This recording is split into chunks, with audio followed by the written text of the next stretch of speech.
आज के इस लेक्चर में स्टूडेंट्स हमको बताना है प्रोनाउन चेंजिंग। प्रोनाउन चेंजिंग जो होता है ये रिपोर्टेड स्पीच के लिए होता है।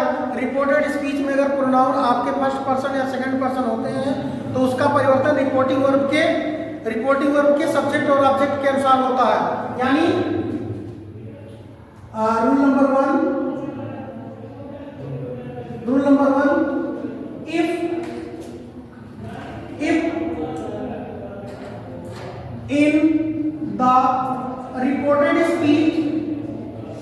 in the reported speech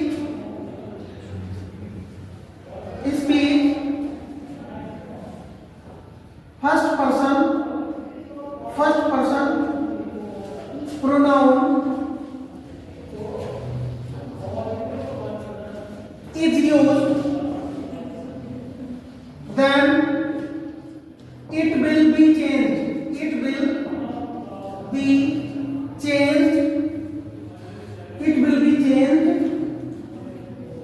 as according as reporting verb subject। कहने का तात्पर्य है कि रिपोर्टेड स्पीच में अगर कोई भी प्रोनाउन आता है, अगर फर्स्ट पर्सन रहता है तो उसका परिवर्तन हम रिपोर्टिंग वर्ब के सब्जेक्ट के अनुसार करते हैं। जैसे ध्यान दें, एग्जांपल नंबर 1 है ही सेड टू मी, उसने मुझसे कहा। क्या कहा? I am going to play again. ध्यान दें, कह रहा है कि उसने मुझसे कहा कि मैं एक खेल खेलने जा रहा हूं।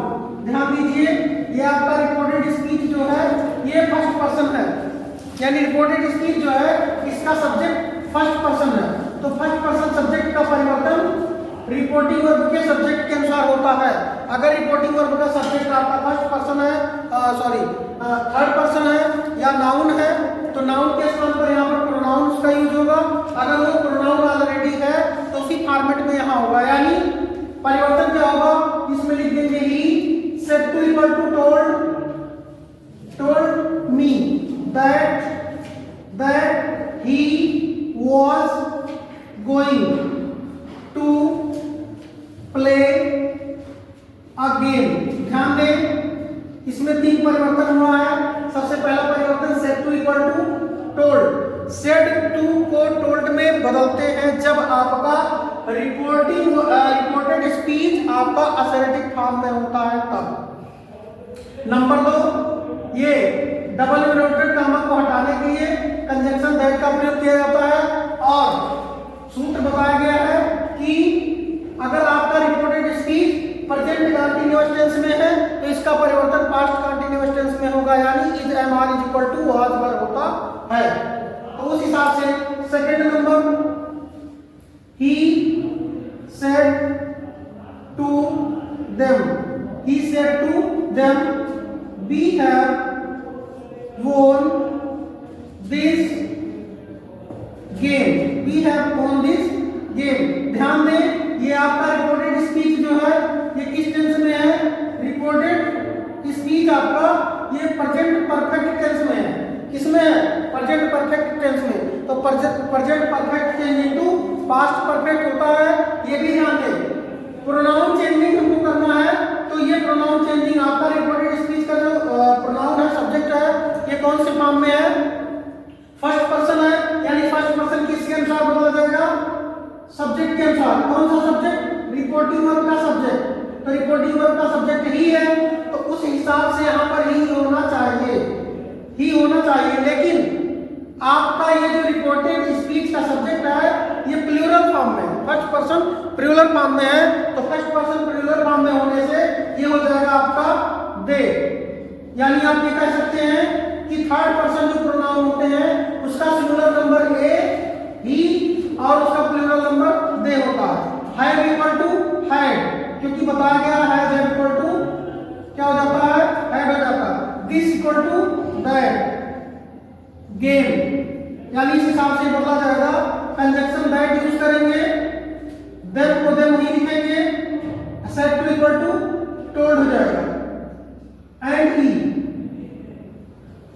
दूसरा ध्यान रखिए कि अगर आपका सब्जेक्ट रूल नंबर 2 ध्यान रखें, if reported speech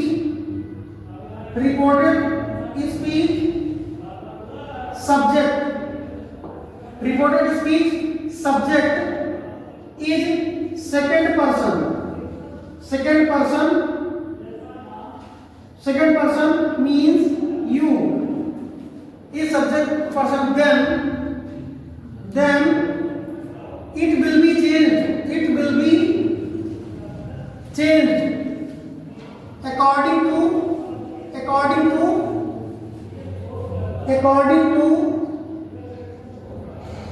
reporting work object means example देखें, he said to me, उसने मुझसे कहा, ये पार्ट क्या होता है, रिपोर्टिंग वर्ब होता है। you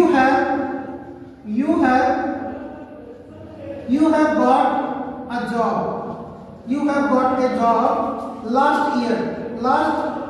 ध्यान दें, ये आपका पूरा रिपोर्टेड स्पीच होता है, ये पूरा आपका रिपोर्टेड स्पीच होता है। रिपोर्टेड स्पीच का जो सब्जेक्ट होता है, अगर वो सेकंड पर्सन होता है तो उसका परिवर्तन आप रिपोर्टेड स्पीच के ऑब्जेक्ट, रिपोर्टिंग वर्ब के ऑब्जेक्ट के हिसाब से करोगे। यानी ये जो होता है आपका ऑब्जेक्ट, ये ऑब्जेक्टिव केस में होता है। इसका यहाँ नॉमिनेटिव केस लिखेंगे तो हो जाएगा आई।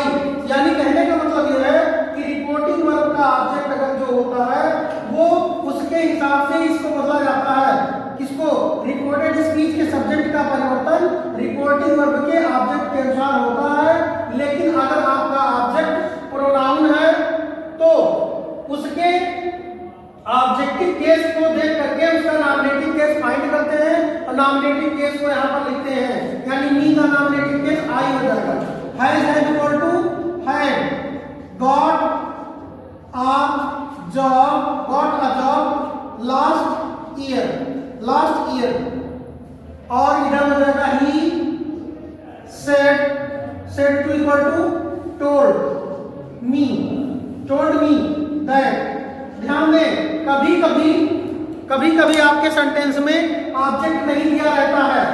ध्यान दें, कभी आपके सेंटेंस में ऑब्जेक्ट नहीं दिया रहता है, तो उस परिवर्तन को करने के लिए हम ऑब्जेक्ट खुद ही सर्च करते हैं रिपोर्टेड स्पीच के सब्जेक्ट के हिसाब से।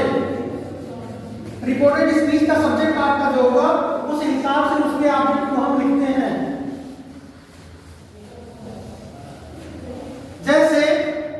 जैसे लिखा है example number 2, he said you passed high school HSC last year। ध्यान दें, यू आ गया आपका सेकंड पर्सन है तो इसका परिवर्तन रिपोर्टिंग वर्ब के ऑब्जेक्ट के अनुसार होना चाहिए, जबकि ऑब्जेक्ट नहीं है।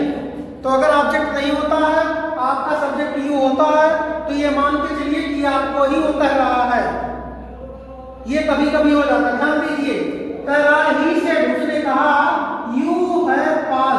You passed HSC last year, यानी आपसे ही वो कह रहा है। तो जब आपसे वो कहेगा तो उसके हिसाब से यहाँ पर आप जान के चले कि ही आस्क्ड मी, उसने मुझसे कह रहा है। ठीक है, तो मी के हिसाब से आप उसका ऑब्जेक्टिव केस बना लेते हैं। यानी इसका हो जाएगा ही टोल्ड मी, यानी मी आप यहां शो करोगे दैट आई हैड पास्ड। ध्यान दें, I had passed last year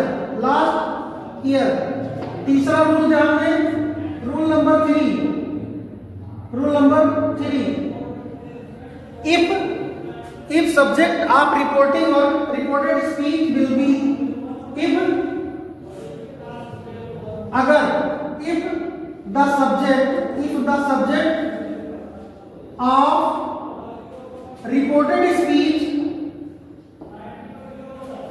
the subject of reported speech is third person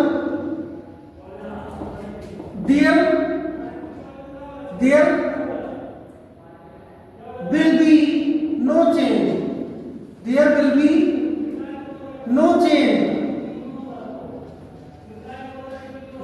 no change in reported speech subject। कहने का मतलब यह है, एक फार्मूला आता है कि रिपोर्टेड स्पीच का अगर सब्जेक्ट फर्स्ट पर्सन होता है तो उसका परिवर्तन रिपोर्टिंग वर्ब के सब्जेक्ट के अनुसार परिवर्तन होगा, यानी फर्स्ट पर्सन सब्जेक्ट के अनुसार। और अगर आपके रिपोर्टेड स्पीच का सब्जेक्ट अगर सेकंड पर्सन है तो उसका परिवर्तन जो है इसके ऑब्जेक्ट के अनुसार, इसके रिपोर्टिंग वर्ब के ऑब्जेक्ट के अनुसार। जैसा मैंने बताया कि रिपोर्टिंग वर्ब जो होता है उसके ऑब्जेक्ट के अनुसार बदला जाता है। कब बदला जाता है? जब रिपोर्टिंग स्पीच का सब्जेक्ट अगर कौन सा पर्सन हो, सेकंड पर्सन हो, तो इसका परिवर्तन रिपोर्टिंग वर्ब के ऑब्जेक्ट के अनुसार किया जाता है। और अगर थर्ड पर्सन हो तो उसका परिवर्तन नहीं होता। यानी इस हिसाब से फार्मूला बनता है कि 1 2 3 अपॉन SON, ठीक है, यानी 123 बटा सन, यानी फर्स्ट पर्सन सब्जेक्ट के अनुसार, सेकंड पर्सन ऑब्जेक्ट के अनुसार, थर्ड पर्सन नो चेंज। ध्यान दें, फर्स्ट पर्सन कौन होता है? आई होता है और बी होता है। सेकंड पर्सन कौन होता है? यू होता है। और थर्ड पर्सन कौन होता है? ही, सी, इट एंड दे। ध्यान दें, ये सिंगुलर होता है, ये प्लूरल होता है, ये सिंगुलर प्लूरल दोनों होता है, ये सिंगुलर होता है, ये प्लूरल होता है, कैटेगरी है, ठीक है। तो कैटेगरी के हिसाब से इसका परिवर्तन किया जाता है। तो दोस्तों आज के लेक्चर में सिर्फ इतना ही। In the next lecture I will explain next part.